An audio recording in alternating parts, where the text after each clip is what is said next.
नमस्कार दोस्तों। इस वीडियो में देखिए अपन लोग ये चर्चा करने वाले हैं। आपने 2-3 दिन पहले एक सूचना देखी थी टेलीग्राम चैनल पर कि ऑफलाइन क्लासेस मतलब ये एकता क्लासेज है त्यूरी में, जोधपुर में। ये ऑफलाइन पेपर लेते हैं गुरुजी बालकृष्ण जी, और इनके द्वारा ये मतलब एक टेस्ट सीरीज शुरू की है। कोई भी विद्यार्थी जा करके फ्री ऑफ कॉस्ट आप टेस्ट दे सकते हो। आपको इस नंबर पे संपर्क करना है। बहुत से मैसेज फ़ोन कॉल मेरे पास आए थे, जबकि मेरे पास नहीं है। ये गुरुजी टेस्ट लेते हैं, इसकी व्याख्या और इसका जो सॉल्यूशन है वो अपन यूट्यूब के माध्यम से कर लेंगे। तो अगर कोई विद्यार्थी इच्छुक है, देखिएगा आप लोगों ने यूट्यूब पे देखे होंगे बहुत से टेस्ट पेपर टेस्ट सीरीज शुरू कर रखी है। हमारा मोबाइल ऐप खरीद लो, इसमें इतने रुपए में इतने इतने टेस्ट लेंगे। एक तो उन पेपर्स को आप मतलब मिलान कीजिए, एक ये वाला पेपर मैं आपको दिखाऊंगा, ये कीजिए। ठीक आपको आरपीएससी का जो मेथड है, वर्तमान में जो परीक्षाएं आरपीएससी ले रही है उनका जो तरीका बदला है, उस हिसाब से इस पेपर को बनाया गया है। ज़्यादा इनके बारे में बताने की आवश्यकता नहीं है, सभी लोग जानते हैं। अब आप कंटेंट पे ध्यान दीजिएगा कि वाकई ही मतलब प्रश्नों में दम है या नहीं है। आप लोग कितना स्तर तक इसको सही कर पाते हो। पूरे 150 प्रश्न है। तो देखिएगा आज का अपना पहला प्रश्न है कि रामकुमार वर्मा ने अपना जो इतिहास ग्रंथ लिखा था ना, हिंदी साहित्य का आलोचनात्मक इतिहास, एक रामकुमार वर्मा के द्वारा लिखा गया हिंदी साहित्य का इतिहास ग्रंथ है। वो 1938 में लिखा था। उस इतिहास ग्रंथ में हिंदी साहित्य के स्रोत के अंतर्गत अंतः साक्ष्य के रूप में जिन 25 ग्रंथों का नाम उल्लेख, आई थिंक मुझे पता है कि आप लोगों को इस बात का भी पता नहीं होगा कि रामकुमार वर्मा ने जो हिंदी साहित्य का इतिहास लिखा तो कितने ग्रंथों की सहायता ली। 25 ग्रंथों की। एक प्रश्न तो आपके लिए डीपली यहीं पे बन गया। उसमें कौन सा शामिल नहीं है? अब तो गई भैंस पानी में।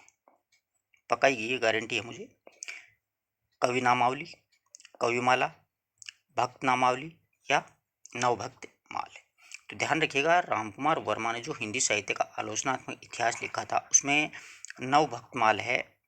उस इस पुस्तक की कोई उन्होंने सहायता नहीं ली थी, अन्यथा सभी की ली थी। ये जो आलोचनात्मक इतिहास लिखा था रामकुमार वर्मा ने, वो ध्यान रखिएगा 7 भागों में विभाजित है। इस बात का भी ध्यान रखिएगा, 7 भागों में विभाजित है। 693 ईस्वी से लेकर के 1693 ईस्वी तक का जो हिंदी का जो कंटेंट है वो इसमें अपने को उपलब्ध होता है। वहाँ तक की जानकारियाँ अपने को उपलब्ध होती हैं। बहुत ही अच्छा प्रश्न है, व्याख्याता भर्ती के लायक है, काफ़ी डीपली प्रश्न है। अगला जो प्रश्न है वो उससे भी शानदार प्रश्न है। मैं आपको बताता हूँ उनके एग्जामिनर पेपर कैसे बनाता है।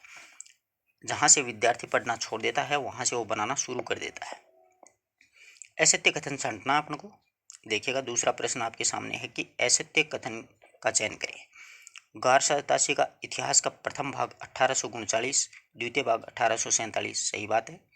गार सतासी का इतिहास ग्रंथ है, उसका प्रकाशन the oriental translation company Ireland के द्वारा करवाया गया था, बिल्कुल सही बात है।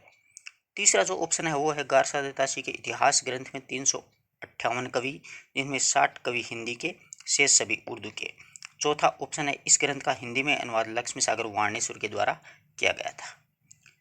आ रहा है कुछ ध्यान में? सारे ऑप्शन इसमें सही हैं बट थोड़ा सा कंफ्यूज है। गार सतासी के उपन्यास इतिहास ग्रंथ के बारे में पूछा है तो ये वाला ऑप्शन इसमें यूं सही होगा कि लक्ष्मी सागर वाणेश्वर ने जब हिंदी में अनुवाद किया था ना गार सतासी के हिंदी इस इतिहास ग्रंथ का, हिंदुई साहित्य का इतिहास नाम से किया था, तो उसमें लक्ष्मी सागर वाणेश्वर ने 358 कवि माने थे, जबकि गार सतासी ने मूल ग्रंथ में 738 कवि हैं कुल, और हिंदी के उसमें 72 कवि हैं, और लक्ष्मी सागर वाणेश्वर में इसमें हिंदी के 220 कवि माने हैं। और कमलुद्दीन गर्ग के द्वारा इसका अनुवाद किया गया था उर्दू में, तो उसने 60 कवि हिंदी के माने थे, 1004 कवि कुल माने थे। इस प्रकार से ध्यान रखिएगा, कितना शानदार प्रश्न है, बहुत ही शानदार। इस प्रकार के प्रश्न आएंगे। ये नहीं है कि गार सतासी का उपन्यास है वो किस नाम से प्रकाशित हुआ, वो वाला जमाना गया कि इस्तवाद लिटरेचर हिंदुस्तानी, प्रथम भाग 1839, दूसरा 1847। ठीक है। द ओरिएंटल यानी मतलब अपन को कार सहायता से इतिहास ग्रंथ की संपूर्ण अगर जानकारी है तो ही अपन उत्तर दे पाएंगे। एक ऑप्शन और भी बना सकते थे ये कि इसका प्रथम कवि अंगद और अंतिम कवि हेमंत है। इस प्रकार से पूरी जानकारी होनी बहुत जरूरी है। अगला प्रश्न उससे भी शानदार प्रश्न बनाया है,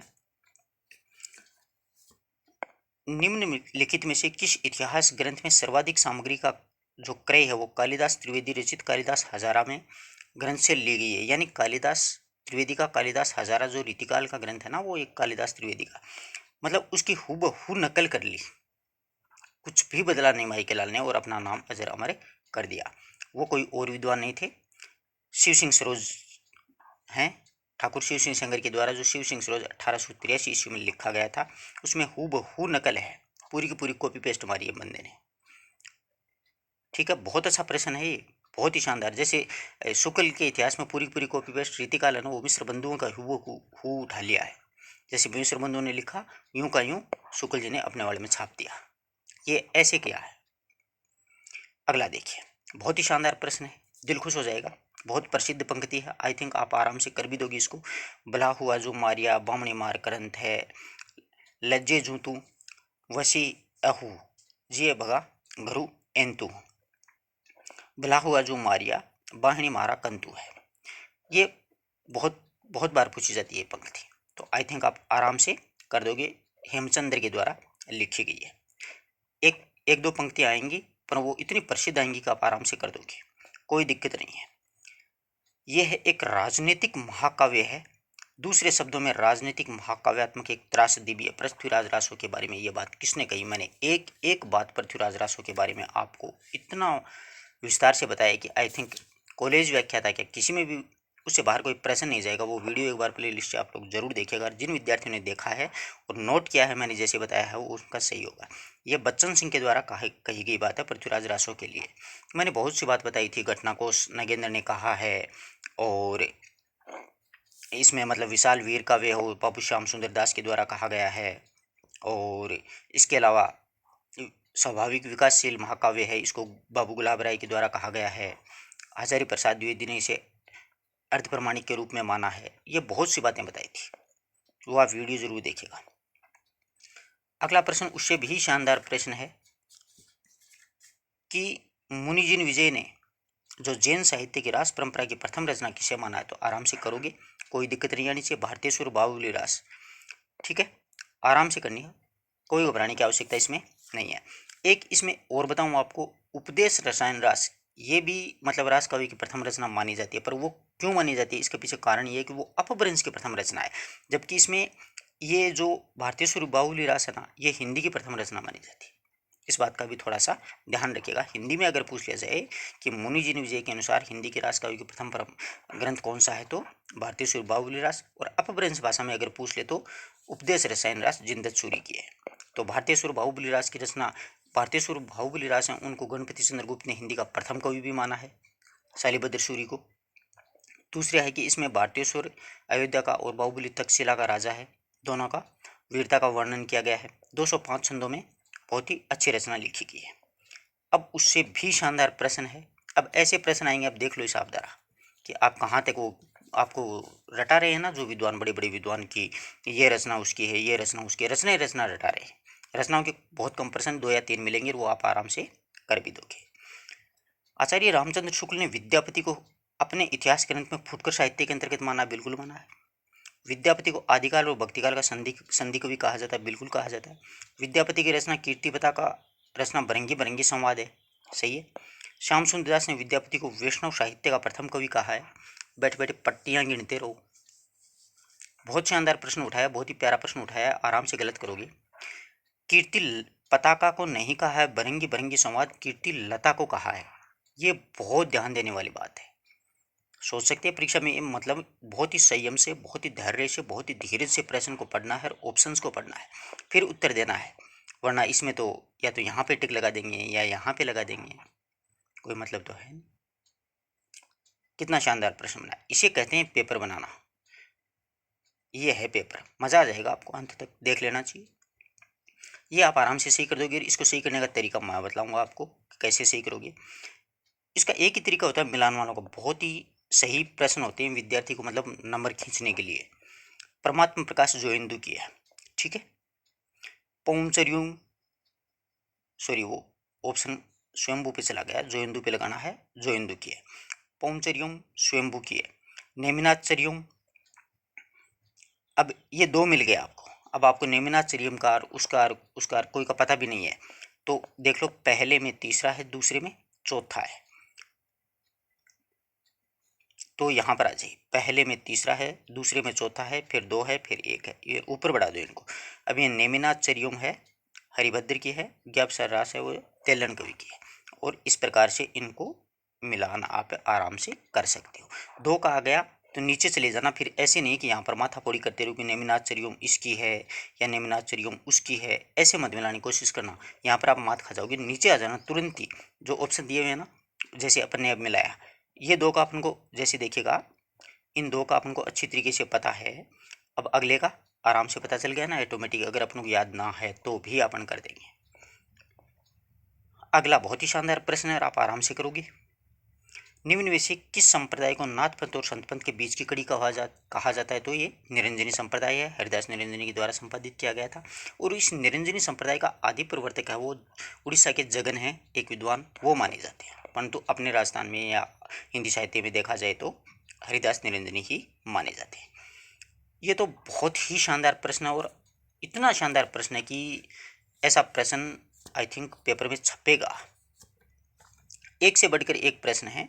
अगला प्रश्न है कि सुमेलित विकल्प का चयन करना आपको, ये असुमेलित विकल्प का। अब असुमेलित विकल्प का चयन किस प्रकार से होता है वो अपन थोड़ा सा देख लेते हैं।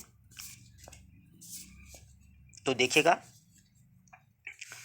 रामानुजनाचार्य हैं, उन्होंने विशिष्ट अद्वैतवाद दिया था, कोई दिक्कत नहीं है, कर लोगे आराम से। माधवाचार्य द्वैतवाद, वल्लभाचार्य जी शुद्धता द्वैतवाद, शंकराचार्य अद्वैतवाद। अभी जो माधवाचार्य जी है ना, इन्होंने द्वैतवाद दिया था, द्वैतवाद निम्बार्काचार्य के द्वारा दिया गया था। इसका मतलब सही उत्तर अपना यही होगा। देखो कितना शानदार प्रश्न है, विद्यार्थी आराम से मात खाता है ना। ऐसे प्रश्न आएंगे, सोचने समझने वाले। आपको आ रहे हैं सारे प्रश्न, मैं ये नहीं कह रहा कि आपको नहीं आ रहे हैं, पर परीक्षा में देखो इस अपनी हालत क्या होती है। कितना शानदार प्रश्न बनाया, ऐसा पेपर आएगा बेटा। 1455 साल के चंदावर एक ठाटवे काव्य पंक्ति के अनुसार किस भक्त कवि का जन्म वर्ष इंगित करता है? यानी 90% विद्यार्थियों की तो 12 बज गए यार। 1455 साल में चंदावार एक ठाठ है, बज गए 12? नहीं बजे हैं। अभी अपन को ठीक टाइम पे ले आएंगे आपको, आप घबराने की आवश्यकता ही ना करें। ऐसे प्रश्न आते हैं ना कि 1455 साल भे चंदावर इतर। तो ये जो 1455 है ना, ये संवत वर्ष होती है। इनमें से आप 1455 में से 57 घटा देना वहीं पर, क्योंकि वो संवत में पूछेगा अगला, ये गारंटी है। वो ईस्वीसन में कभी नहीं पूछेगा, वो संवत में ही पूछेगा। संवत में पूछेगा तो उसमें 57 घटा दो। 1455 से 57 घटाओ, 1398 आते हैं, और 1398 आते हैं, कबीर जी का दिमाग में आ जाना चाहिए अपन को। तो आई थिंक आराम से कर लोगी, कोई समस्या नहीं होनी चाहिए। इसी प्रकार एक छोटी सी पंक्ति और भी मेरे थोड़ी सी दिमाग में आई है। जैसे अपने पद्मावत पढ़ते हैं ना, तो उस पद्मावत में भी ऐसी ही एक पंक्ति आती है। उस पंक्ति के माध्यम से अगर देखा जाए तो पद्मावत का जो लेखन का जो समय है ना, वो 947 हिजरी सन मिलता है। इसी प्रकार की वो भी एक शानदार पंक्ति है, वो पंक्ति भी पूछी जाती है, वो भी ध्यान में रखनी है आपको। बहुत ही शानदार प्रश्न है। दादू दयाल जी के बारे में अपन को सारी जानकारी है तो ही अपन उत्तर दे पाएंगे, अन्यथा तो बैठे बैठे देखते रहेंगे कि दादू दयाल जी ने किया क्या। तो देखिएगा, दादू दयाल जी के बारे में अपन को पूछा है कि दादू दयाल जी के अनुसार, दादू पंथियों के अनुसार दादू दयाल गुजराती ब्राह्मण थे, किंतु जनश्रुतियों के अनुसार वो दुनिया थे। वो खुद भी अपने आप को दुनिया कहते थे। दादू दयाल की जो वाणी है वो सुधाकर द्विवेदी जी द्वारा रचित। इस ग्रंथ में उनका पहला नाम महाबली भी मिलता है, महाबली नाम भी मिलता है इनका। और तीसरा ऑप्शन है कि दादू पंथ में दीक्षित होने वाले जो साधु थे वो गृहस्थ और वैरागी दोनों प्रकार के भक्तों का दादू पंथ में उल्लेख मिलता है। चौथा ऑप्शन है कि दादू के 52 शिष्य थे, उनके दादू द्वारों की स्थापना है वो इनके द्वारा की गई है। तो देखिएगा आप लोग, 12 का जो प्रश्न है उसमें 3 नंबर ऑप्शन पे गौर कीजिएगा। दादू पंथ में दीक्षित, गृहस्थ और वैराग्य दोनों थे, परंतु एक नागा भी थे। 3 प्रकार के साधु थे दादू पंथ में।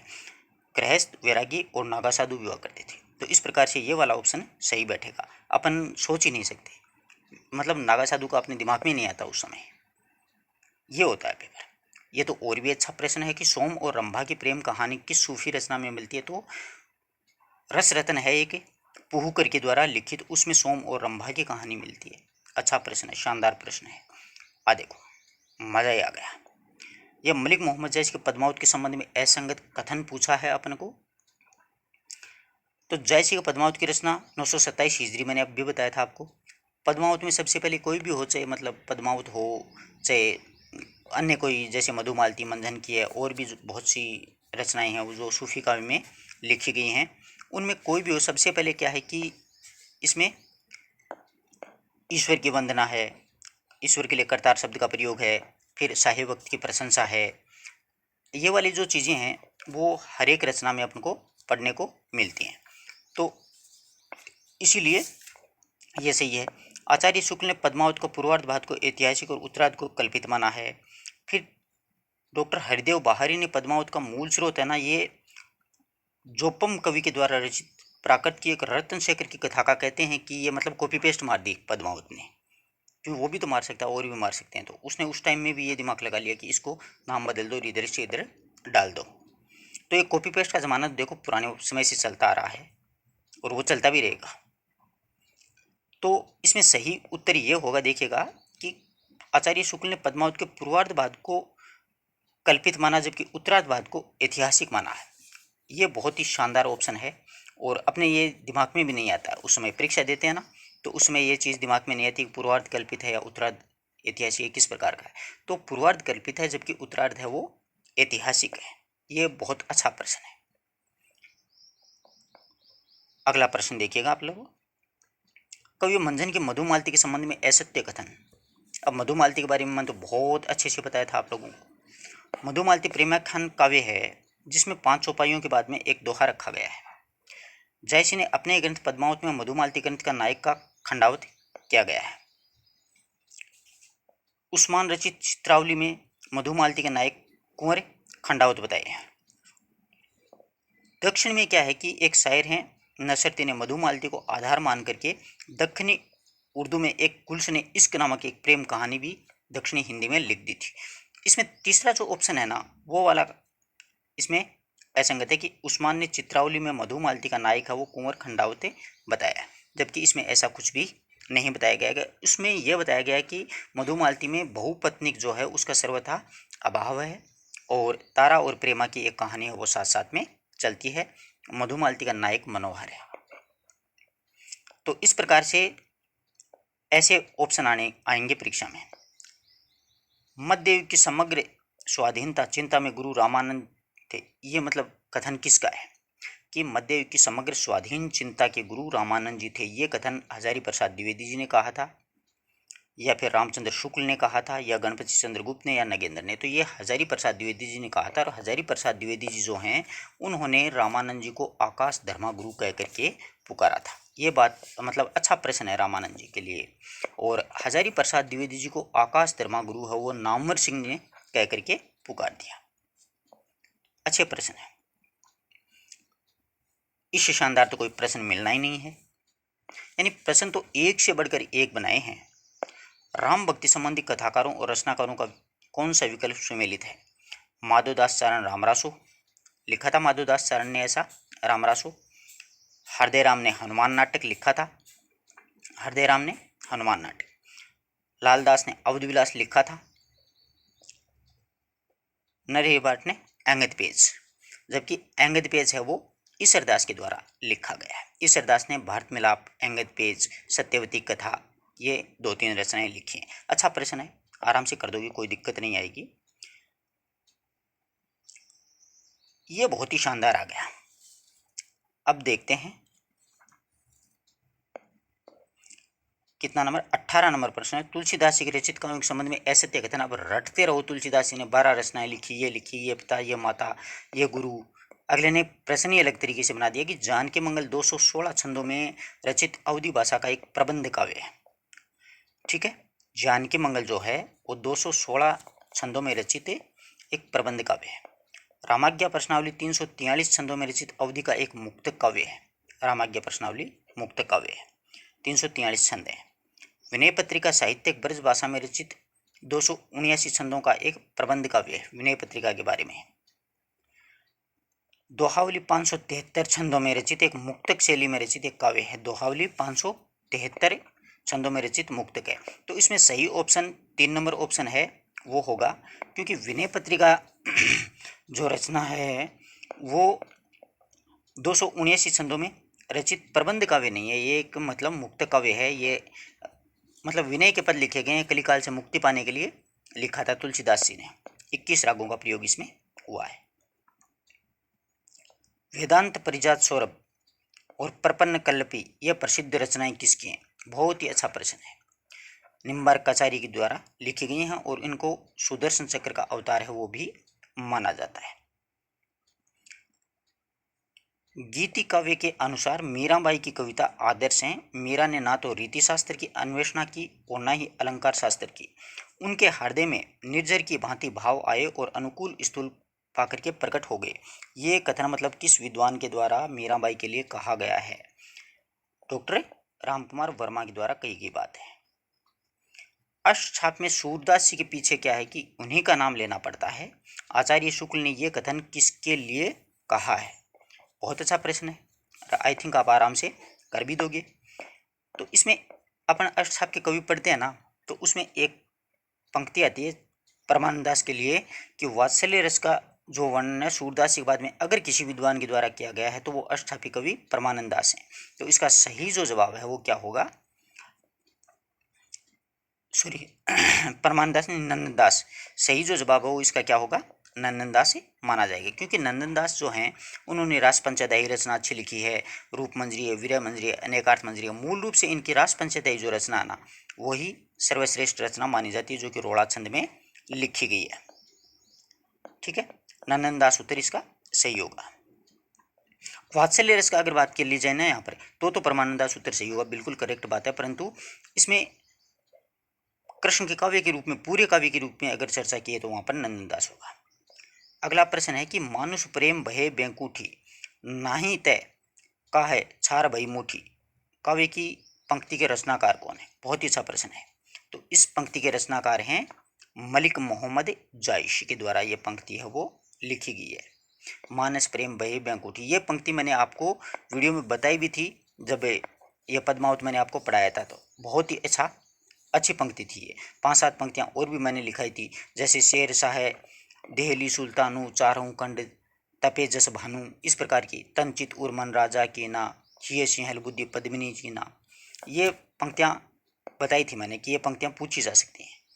यह प्रश्न भी अच्छा है कि बिहारी सस्सई की टीका अपन रटते रहते हैं, परंतु कुछ कुछ टीकाएँ ऐसे होती हैं जो अपन ध्यान नहीं देते। अमर चंद्रिका के नाम से ब्रज भाषा में किसने लिखी थी? बिहारी सस्सई के लिए बहुत ही शानदार प्रश्न है ये। मतलब टीका किसके द्वारा लिखी गई है? तो अमर चंद्रिका वो किसके द्वारा लिखी गई है? सुरती मिश्र के द्वारा लिखी गई है। अच्छा प्रश्न है, ऐसे प्रश्नों को आप नोट किया करो, क्योंकि परीक्षा में ये प्रश्न आने के पूरे पूरे चांसेस होते हैं। ऐसे प्रश्न अक्सर परीक्षाओं में पूछते हैं। अमर चंद्रिका सुरती मिश्र के द्वारा लिखी गई है। अब अगला प्रश्न देखिएगा,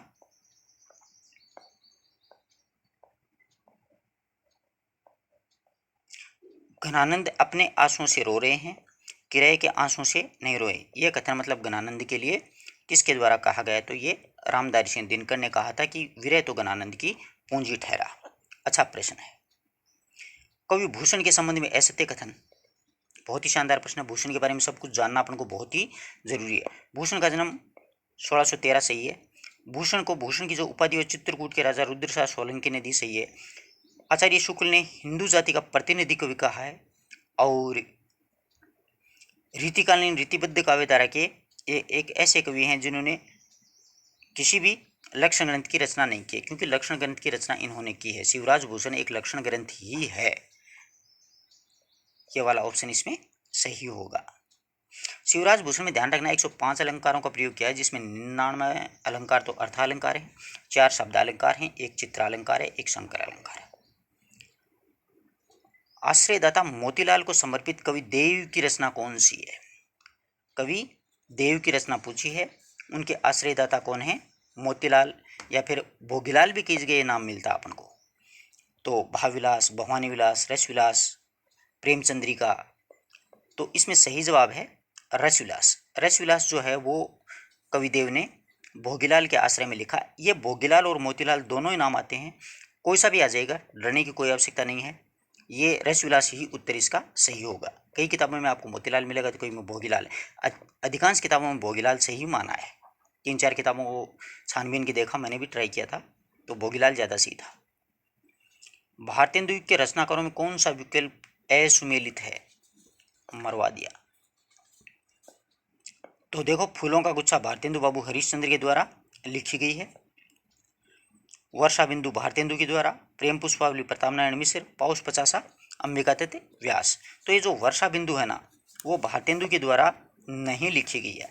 वर्षा बिंदु जो रचना है वो बद्रीनारायण चौधरी प्रेमगन के द्वारा लिखी गई है। रचनाओं के प्रश्न बेटा जी इस प्रकार के पूछेगा, देख लो हिसाब जरा।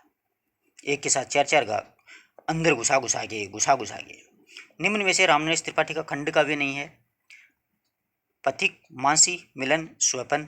बहुत ही अच्छा प्रश्न है। मानसी फुटकर कविताओं का संग्रह है इसमें, और इनकी रामनरेश त्रिपाठी की जो रचनाएं हैं वो क्रम से अगर याद रखनी है तो मिली थी पथिक को, मानसी, स्वपन में। तो मिलन, पथिक, मानसी और स्वपन ऐसे याद रखना, मिली थी पथिक को, मानसी, स्वपन में। ठीक है, वो क्रम से याद रखने के लिए अपने लिए बहुत ही जरूरी है, क्योंकि एक आध प्रश्न ऐसा आएगा जो मुझे लगता है कि वो अगला आपको आराम से फंसाएगा, या तो वो देखने में वो बिल्कुल ईजी लगेगा परंतु वो होगा हार्ड, अपने लिए बहुत ही हार्ड होगा। इसलिए ध्यान रखिएगा, मिली थी पथिक को, मानसी, स्वपन में। इसमें जो क्या है कि मानसी जो है ना, इसमें फुटकर कविताओं का संग्रह, तो अपना यहाँ पर उत्तर मानसी से होगा।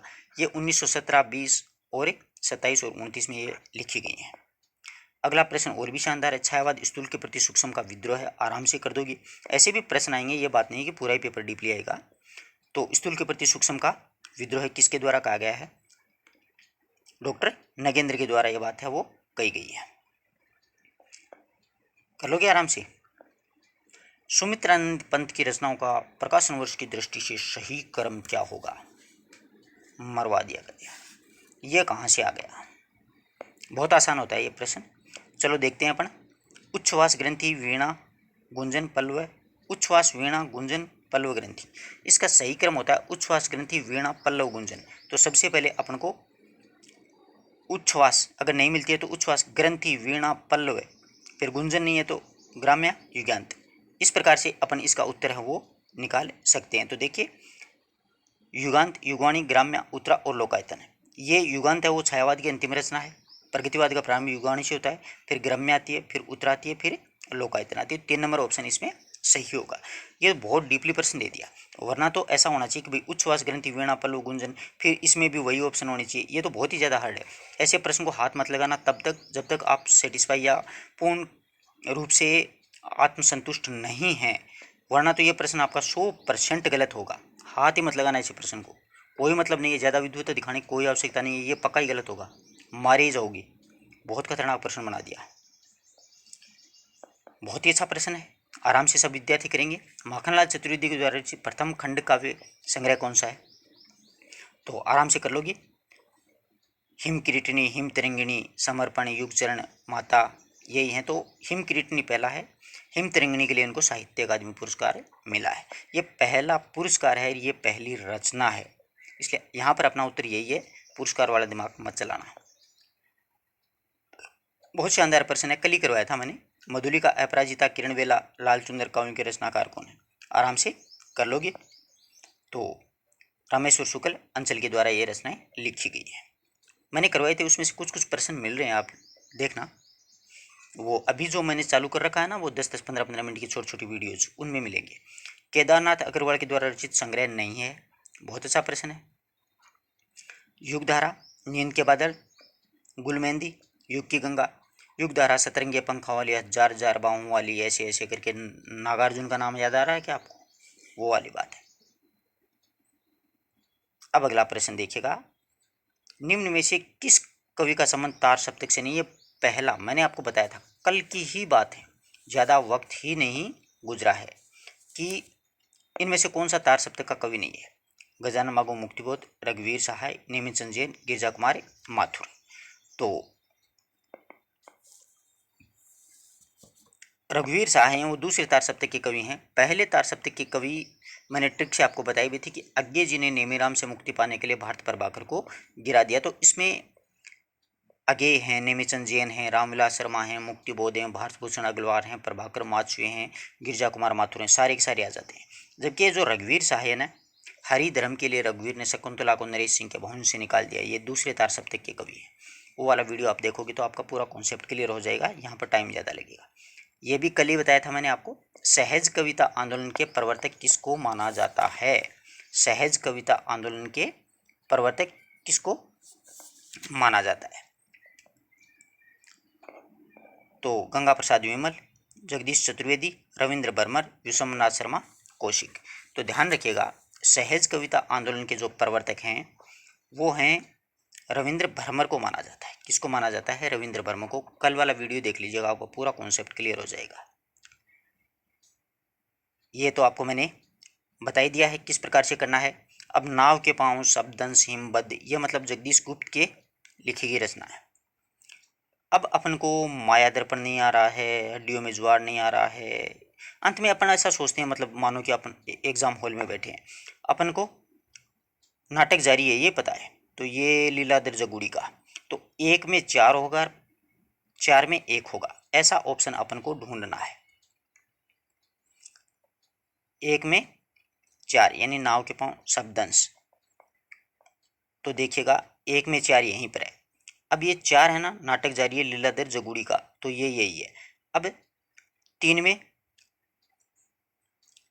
चंद्रकांत, हड्डियों में छिपा जोर चंद्रकांत देवताले, और माया दर्पण श्रीकांत वर्मा के द्वारा लिखा गया। इस प्रकार से आप इनका आराम से उत्तर है वो निकाल सकते हो। है कोई दिक्कत है? इस प्रकार आराम से आप मिला सकते हो। नाव के पांव शब्दंश, ये 1 मिनट है, जगदीश गुप्त, नाटक जारी है लीलाधर जगुड़ी, हड्डियों में छिपा जोर चंद्रकांत देवताले, माया दर्पण श्रीकांत वर्मा का। इस प्रकार से आप इनका मिलान आराम से कर सकते हो।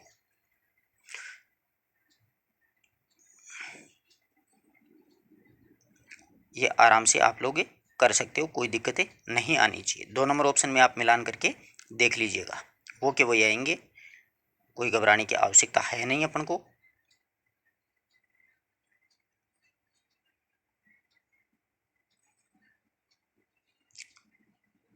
ये प्रश्न बहुत ही खतरनाक प्रश्न है। ऐसा प्रश्न ना, इसको आई थिंक छोड़ दो तो फायदे में रहोगे, या फिर पूरी जानकारी रखते हो तो ही आप लोगों को ये प्रश्न करना है, अन्यथा ऐसे प्रश्नों को हाथ डालने में कोई मतलब नहीं है। 37 नंबर प्रश्न आया कि हिंदी के आरंभिक गद्य में ऐसे असंगत कथन बैंकुंठ मणि शुक्ल ने 1680 ईस्वी में आसपास ब्रज भाषा गद्य में अगहन महात्म्य तथा वैशाख महात्म्य नामक पुस्तकें लिखी। बिल्कुल सही है ये बात। तो फिर है दक्षिणी हिंदी में प्रथम गद्य लेखक ख्वाजा बंदा नवाज गेसुदराज थे, जिनकी प्रसिद्ध रचना मिराजुल आशिकिनी दक्षिणी गद्य की प्रथम पुस्तक मानी जाती है। बिल्कुल सही बात है। दक्षिणी हिंदी की दूसरी पुस्तक जो है वो हिदायतनामा के रचनाकार हैं, वो मुल्ला वजही आते हैं। हिदायतनामा जो लिखी थी वो किसने लिखी थी? मुल्ला वजही के द्वारा लिखी गई है। और चौथा जो ऑप्शन आता है वो है कि दक्षिणी हिंदी में मिराजुल आशिकिनी सूफी धर्म का उपदेश है, ये भी सही है। अब इसमें सही जो ऑप्शन है वो अपना सही जो उत्तर है वो है कि दक्षिणी हिंदी की दूसरी रचना हिदायतनामा रचना मुल्ला वजही की है। नहीं, ये दूसरी रचना नहीं है। दक्षिणी हिंदी की प्रथम रचना तो ख्वाजा बंदे नवाज गेसुदराज की है, वो आपको मिराज उल आशिकी ने बता दी है। जबकि दूसरी जो प्रमुख रचना है ना वो है शाहजी मिराजी की, मतलब उस पुस्तक का नाम ये है कि शर महबूब उलमलूब, इस प्रकार करके एक, मतलब उर्दू में उसका नाम है, उसमें 10 अध्याय हैं। सूफी धर्म के लिए लिखी गई वो रचना है। कौन है? शाहजी मिराजी नाम है उसका, शाह मिराजी नाम है। बहुत हार्ड प्रश्न है, हाथ मत डालना, कोई मतलब नहीं है। आराम से कर दोगे। चुटकुली, चटकली, मुहावरे, दाल, चलती फिरती भाषा का प्रयोग किसके लिए किया गया है? तो आराम से कर दोगे। इंशाअल्लाह खां है ना, उनकी जो भाषा है वो चुटकली, चमकीली, मुहावरेदार और चलती हुई भाषा का इन्होंने प्रयोग किया है। इंशाअल्लाह खान ने रानी केतकी की कहानी लिखी थी, वो बहुत प्रसिद्ध है, जिसको उदयभान चरित के नाम से भी जाना जाता है। ये लखनऊ के रहने वाले थे। हिंदी का प्रथम समाचार पत्र है समाचार सुधावन। इसका संपादन श्याम सुंदर सेन ने कब से कहाँ से प्रारंभ किया था? ये ऐसा मत सोचना कि प्रथम समाचार पत्र है, ये प्रथम दैनिक समाचार पत्र है, ठीक है ना। प्रथम दैनिक समाचार पत्र है ये। प्रथम तो उद्यत मार्तंड है, वो जुगल किशोर चतुर्वेदी का है, लेकिन ये दैनिक है। इसका प्रकाशन श्याम सुंदर सेन के द्वारा 1854 में कोलकाता से किया गया था। कर लोगे आराम से। ये बहुत घुमा दिया इस प्रश्न को, बहुत ज़्यादा घुमा दिया। आई थिंक आप लोग इसको गलत करोगे, बहुत ही ज़्यादा घुमा दिया। लेकिन मैं आपको इसका थोड़ा सरल भाषा में करने की कोशिश करूँगा कि संस्कृत के चोर कवि रचित चोर पंचाशिका से बंगला में यतीन्द्र मोहन ठाकुर के द्वारा अनुदित विद्या सुंदर नाटक का हिंदी में अनुवाद भारतेंदु जी ने किस नाम से किया था?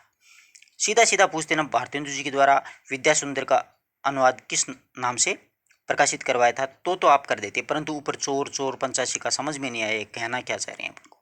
इसका सही उत्तर है विद्या सुंदर। चोर पंचाशिका का अनुवाद है विद्या सुंदर ने किया था। यह मूल रूप से संस्कृत में, फिर बंगला में आया, फिर हिंदी में आया। एक ही चीज 5-5, 6-6 रूप से घूम रही है। हिंदी का प्रथम दुखांत नाटक किसे कहा गया? बहुत शानदार प्रश्न है। हिंदी का प्रथम दुखांत नाटक है वो लाला श्रीनिवास दास जो हैं उनके द्वारा लिखा गया रणधीर प्रेम मोहिनी हिंदी का प्रथम दुखांत नाटक है, वो माना जाता है। कौन सा माना जाता है? रणधीर प्रेम मोहिनी हिंदी का प्रथम दुखांत नाटक है, वो माना जाता है। आई थिंक आप लोग ऐसे प्रश्न तो आराम से कर ही लोगे। ये हार्ड प्रश्न है और ये गलत होने के पूरे पूरे चांसेस हैं, थोड़ा सा दिमाग से कीजिएगा। धुर्स रसिकलाल, आदर्श दंपति, आदर्श हिंदू उपन्यासों के रचनाकार कौन है? सोचा है कभी कि ऐसा भी प्रश्न परीक्षा में आ जाएगा? बहुत ही मतलब ये एक्चुअल में आपको सही बताऊं, इतना हार्ड प्रश्न है कि आप लोग अगर इसको करोगे तो सटाक से आप किशोरीलाल गोस्वामी पे दिमाग जाएगा आपका, मुझे पता है इस बात का। इसलिए मैं ये गुरुजी ने अच्छा पेपर बनाया है, अच्छा मतलब कंटेंट अपन को उपलब्ध करवा रहे हैं कि परीक्षा में इस प्रकार से आपको पेपर करना है। ये लज्जाराम मेहता के द्वारा लिखे गए उपन्यास हैं। किसके द्वारा लिखे गए हैं? लज्जाराम मेहता के द्वारा। धूत रसिकलाल, आदर्श हिंदू, आदर्श दंपति। और अपना दिमाग यहाँ पर आएगा, ये मुझे गारंटी, पूरा विश्वास है। 90% विद्यार्थी ऐसे प्रश्न को गलत करते हैं। बहुत ही शानदार प्रश्न है। ये गद्य रचना को एक कला के रूप में ग्रहण करने वाले, कलम के कारीगरी समझने वाले लेखक आचार्य शुक्ल ने ये मतलब गद्य लेखक किसके रूप में ये बातें कही है? तो ये बात है वो बद्रीनाथ चौधरी प्रेमगंज के द्वारा, प्रेमगंज जी के लिए कही गई बात है, यानी इन्होंने बहुत ही सोच समझ करके गद्य लिखा है। आई थिंक ये प्रश्न भी अपना अच्छा है परीक्षा की दृष्टि से। ऐसे ही प्रश्न आएंगे बेटा जी, देखते रहो। ये तो आप आराम से कर दोगे। प्रस्तुत प्रश्न जड़ की बात, पूर्वोदय, साहित्य का श्रेय प्रेय। फिर भी कई विद्यार्थियों के दिमाग नहीं चलता। ये जैनेन्द्र के निबंध संग्रह हैं, ध्यान रखना इस बात का। इनके उपन्यास अपन रटते हैं, कहानियां रटते हैं, पूछा अगले निबंध, वहां तक अपन जाते नहीं हैं। बैठे रहो। अब 45वां प्रश्न है अपना। 45वां प्रश्न में यह है कि कहानी संग्रह उनके रचनाकारों में असुमेलित युग्म को अपन को छांटना है। इंसान के खंडेर राजेंद्र यादव, जिंदगी और जोंक अमरकांत, मुर्दों का गांव धर्मवीर भारती, कर्मनाश की हार शिव प्रसाद सिंह रुद्र। तो आई थिंक आप लोग आराम से छांट लोगे। कोई दिक्कत है तो बता सकते हो। इसमें इंसान के खंडेर है ना, वो राजेंद्र यादव का नहीं है। असुमेलित तो अपन को पूछा है, तो असुमेलित इंसान के जो खंडेर हैं वो राजेंद्र यादव की लिखी हुई कहानियाँ नहीं हैं। इंसान के खंडेर किसकी हैं वो आप लोग कमेंट बॉक्स में लिख दोगे तो बहुत ही अच्छा रहेगा। एक्चुअल में क्या है कि ऐसे प्रश्न परीक्षाओं में पूछे जाएंगे। राजेंद्र यादव के द्वारा ये नहीं लिखी गई है, ये मोहन राकेश के द्वारा लिखी गई है। लक्ष्मी नारायण लाल के नाटकों के प्रकाशन वर्ष के अनुसार प्रथम कौन सा माना जाता है? बहुत ही अच्छा प्रश्न है। मादा केक्ट्स, मिस्टर अभिमन्यु, नाटक बहुरंगी, अंधा कुआं। अब इसमें प्रकाशन प्रथम पूछा है तो पहला इनका, अपन इनके नाटक रटते रहते हैं, अगले ने घुमाया देखो किस तरीके से प्रश्न को। अंधा कुआं जो इनका प्रसिद्ध जो नाटक है वो सबसे पहले लिखा गया था लक्ष्मी नारायण लाल के द्वारा। प्रसिद्ध एकांकी नदी प्यासी थी, बहुत ही प्यारा है, नदी प्यासी थी। एकांकियों में ध्यान रखना ये नदी प्यासी थी धर्मवीर भारती के द्वारा लिखी गई ये एकांकी विधा है। एकांकी भी एक तरह से ध्यान रखना नाटक ही होता है। मतलब इसका एक बार ये प्रश्न आया था कि एकांकी जो शब्द है वो किस प्रकार का शब्द है, तो ये पुल्लिंग शब्द है, एक वचन शब्द है। इस प्रकार से ऐसे प्रश्न कई बार उठा लेता है, तो ऐसे प्रश्नों से भी थोड़ा सा ध्यान रखिएगा। धर्मवीर भारती की नदी प्यासी है, नीली झील है, आवाज़ का नीलाम। आत्मकथा के बारे में बहुत ही शानदार प्रश्न बनाया है। अगला प्रश्न है अपना 48 नंबर का कि टुकड़े टुकड़े दास्तां, ये मतलब मिलान करने वाले हैं शायद, ये अपन निकालना, इसको निकालना आपको मुझे सिखाना बहुत ही ज़रूरी है। एक या दो का अगर आपको पता है तो आप लोग आराम से निकाल लोगे। तो टुकड़े टुकड़े दास्तां ये अमृतलाल नागर की है। 7 जन्म ये हंसराज हरबर की है। आधे सफ़र की कहानी ये कृष्णचंद्र की है। और गालिब छूटी शराब रविंद्र कालिया की है।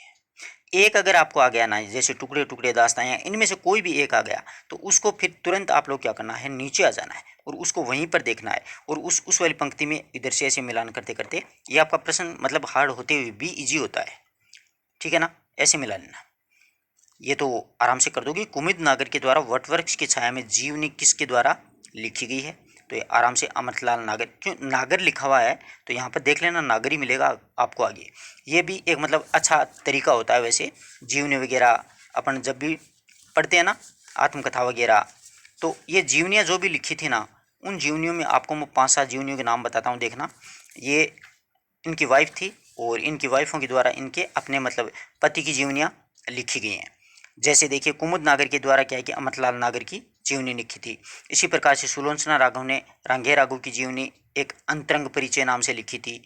और इसी प्रकार से महिमा मेहता है जो नरेश मेहता की पत्नी थी, उसने उत्सव पुरुष के नाम से लिखी थी। गायत्री कमलेश्वर जो कमलेश्वर की पत्नी थी, उसने मेरे हमसफर नाम से लिखी थी। इस प्रकार से ध्यान रखना, ये ऊपर नाम देख लेना कि वो किसकी है, फिर पता चल जाएगा। रेखाएं बोल उठी, रेखा चित्र किसका है वो तो आराम से कर ही दोगे, कोई दिक्कत ही नहीं आनी चाहिए इसमें। तो देवेंद्र सत्यार्थी का है। संस्मरण संग्रह व उनके रचनाकारों में असंगत युग्म वाले विकल्प का चयन कीजिए। ये संस्मरण है, उनमें अपन को असुमिलित युग्म का चयन करना है। मेरे हमदम मेरे दोस्त कमलेश्वर का बिल्कुल सही है। हमारे आराध्य बनारस दास चतुर्वेदी का सही है। वे दिन वे लोग निर्मल वर्मा का। फिर नए पुराने जरूर के हरिवंश राय बच्चन का वे दिन वे लोग, ये इसमें सही नहीं है, इस बात का ध्यान रखिएगा। निर्मल वर्मा वाला वे दिन वे लोग वो इसमें सही नहीं है। प्लाट का मोर्चा रिपोर्ट आज किसने लिखा? ये तो अच्छा प्रश्न है, आराम से कर दोगे। प्लाट का मोर्चा है वो समाज शेर बहादुर सिंह के द्वारा लिखा गया है। प्रसाद युगिन प्रसिद्ध हास्य व्यंग्य नाटककार कौन थे? हास्य व्यंग्य आराम से कर दोगे, कौन थे? प्रसाद युगिन नाटककार, हास्य व्यंग्य नाटककार के रूप में अपन को पूछा है। तो जीपी नहीं, जीपी श्रीवास्तव। मिथिलेश गुप्त के खंड काव्यों के प्रकाशन वर्ष क्रम के रूप में बताइए। अब तो गई भैंस पानी में, मरवा ही दिया। मिथिलेश गुप्त की रचनाएं हैं, उनको आपको मैं बार बार इसीलिए कह रहा हूँ, मिथिलेश गुप्त की रचनाएं अक्सर परीक्षाओं में पूछी जाएंगी। यहाँ पर कुछ थोड़ी सी हार्ड रूप में अपन को पूछ ली है, इसीलिए देखिएगा। सबसे पहले अपन को रचना का पता होना चाहिए कि सबसे पहले कौन सी रचना है वो मिथिलेश गुप्त की लिखी गई थी। तो सबसे पहले ध्यान रखिएगा, रंग में भंग 1909 ईस्वी में लिखी गई थी। फिर जयद्रथ वध है वो 1910 में लिखी गई थी। फिर भारत भारतीय 1912 में लिखी गई थी। फिर साकेत है वो 1931 में लिखी गई थी। इस प्रकार से इसका उत्तर अपन लोग निकाल सकते हैं। परंतु इसमें क्या है कि देखो, खंडकाव्यों का प्रकाशन वर्ष पूछा, जबकि साकेत है ना, वो वैसे देखा जाए तो खंडकाव्य नहीं है इनका। इनके खंडकाव्यों की संख्या 19 मानी जाती है और महाकाव्यों की संख्या 2 है, जिसमें एक तो है साकेत और दूसरा जो महाकाव्य हो जय भारत। इसलिए यह प्रश्न डिलीट होने के कगार पे है। थोड़ा सा गुरुजी ने ध्यान नहीं दिया, कोई बात नहीं, हो जाता है ऐसा। छायावाद के किस कवि में संवेदनशील इंद्रिय बोध का कवि कहा जाता है? तो आप आराम से कर दोगे, कोई दिक्कत ही नहीं आएगी, कोई दिक्कत नहीं आएगी। सुमित्रानंद पंत को संवेदनशील इंद्रिय बोध का कवि है वो कहा जाता है। अब ये मतलब पैराग्राफ आ गए हैं। ये पैराग्राफ की अगर आप चाहो तो कर सकते हो भाई, 2 पैराग्राफ आएंगे भैया। तो अब इस पैराग्राफ को पहले तो देखो पढ़ना, इसका अर्थ अगर आप लोगों को आ रहा है तो ही आप इन प्रश्नों को कर पाएंगे। इसमें पहला प्रश्न अपन को ये दिया है कि उपयुक्त पद्यांश का सही शीर्षक होगा। बहुत ही खतरनाक प्रश्न होता है ये वास्तव में। अब इसमें शीर्षक अगला कुछ भी मान सकता है, यहाँ पर इसमें अपनी विद्वता वहाँ पर नहीं चलेगी। तो इसका 56 का जो प्रश्न है उसमें इसका शीर्षक है मंगल जीवन की कामना। अब ये अगला मातृभूमि की महिमा, मानव का कल्याण, आप इसको पढ़ोगे ना तो देखो, जहाँ पर दैन्य जर्जर अभाव ज्वर पीड़ित है, जीवन यापन हो न मनुष्य को ग्रहित है, युग में छाया भावों में त्रासित है। इसमें आप देखोगे तो मातृभूमि की महिमा का वर्णन भी मिलेगा, मानव कल्याण का मिलेगा, मतलब कुछ भी ऑप्शन। इसमें अगला ये कह देता ना एग्जामिनर कि इसमें इसका शीर्षक ये है, तो अपन कुछ भी नहीं कर सकते, कुछ भी नहीं कर सकते। ये है, ये शीर्षक वाला तो बड़ा खतरनाक प्रश्न होता है। उपयुक्त पद्यांश में ये बताओ कि कवि ने मनोभाव व्यक्त किया, यानी किस प्रकार का मनोभाव है वो व्यक्त किया है। तो ये तो दीनताविहीन सुखी जीवन का मनोभाव व्यक्त किया है। अगला अपना प्रश्न है कि ग्रहित त्रास्ति शब्द जो युग्म का सही युग्म अर्थ किया है कि ग्रहित और त्रासित शब्द का सही युग्म क्या है। 58 के प्रश्न में अपने को पूछा है। तो ग्रहित का मतलब होता है ग्रहण करना और त्रासित का मतलब होता है डरा हुआ, तो ग्रहण किया हुआ और डरा हुआ। आराम से करोगे। कवि की पंक्तियों का सार रूप अभिव्यक्त करता है, यानी किस प्रकार की पंक्तियां हैं ये, इसका सारांश क्या है। इनका सारांश है कि तन मन धन से समर्पण प्राणी। अब फिर एक पैराग्राफ, 2 पैराग्राफ आएंगे, आराम से कर लोगे। अब नेक्स्ट जो प्रश्न बचे ना वो अपन नेक्स्ट वीडियो में करेंगे। नेक्स्ट पैराग्राफ को आराम से पढ़ करके, कोई दिक्कत नहीं है। अगर आपको टेस्ट देना है तो सर से आप ज़रूर बात कर लेना, आप टेस्ट दे सकते हो। और इस प्रकार के मैं टेस्ट आपको 5 या 7 करवाऊंगा। अब आपका फर्ज ये बनता है, अगर आपको पढ़ने के लिए कुछ मिल रहा है और आपको प्रश्न अच्छे लग रहे हैं तो एक एक विद्यार्थी अपने 5-5 मित्रों को इस वीडियो को शेयर जरूर कर देना। धन्यवाद दोस्तों। इसी पेपर के साथ नेक्स्ट वीडियो में शाम को मिलते हैं।